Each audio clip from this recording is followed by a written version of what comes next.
به فاصله شروع میکنیم به سوال ها. یک برادر با نام عزت امان سوال داده است. البته معلوم است که برادر عزت امان در زندانند. متاسفانه خداوند هر چیز زودتر آزادشان کند، ولی یکی از مخلصان یا شاگردان برادر عزت امان نام مستعار خود را چون انتخاب کرده است. سوال داده است: سلام علیکم، من از وخش، دریای وخش وست ردنی آسیا میداند، یعنی همه آسیای مرکزی میداند، اما ما مردم وخش آب نداریم.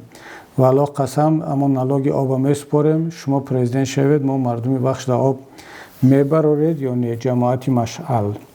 خب برادر عزیز، پیش از همه سلام و درود ما رو با مردم وخشان زمین برسانید، مردم شریفی وخش و ولایت ختلان. واقعا دریای وخش، نه تنها دریای وخش، در تاجیکستان دریاهای خیلی زیاد است و ما 60% ذخیره آبی تمام کشورهای آسیای مرکزی را داریم.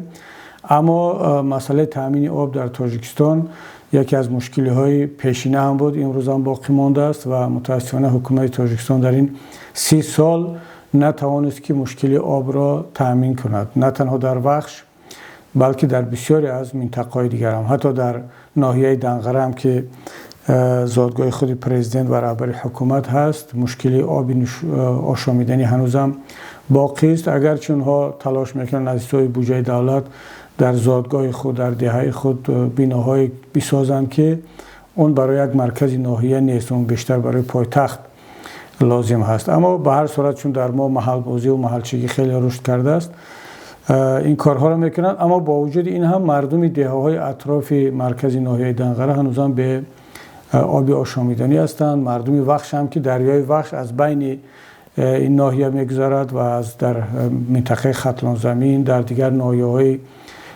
کوهستانی تاجیکستان مشکل آبی آشامیدنی یکی از مشکل اساسی است. اگرچه چون که شما هم گفتید حکومت پول انداز و پول آب و همه چیز را از مردم به کدام کم و کاست سری وقت جمع آوری میکند و تأمین آب، نه تنها آبی آشامیدنی، آبی آبیاری و عموما مدیریت آب در تاجیکستان یکی از مسئله های دشوار برای حکومت امروز است. نه قدرت و توان و فهمیش مدیریت آب را متاسفانه ندارند. اما حکومت بعدی باید یکی از اولویت‌هاش این باشد که مردم رو نه تنها با آبی آشامیدنی تأمین کند، بلکه مدیریت آب را طرز راه اندازی کند که آب همچنین یک سرچشمه درآمدی کشور باشد.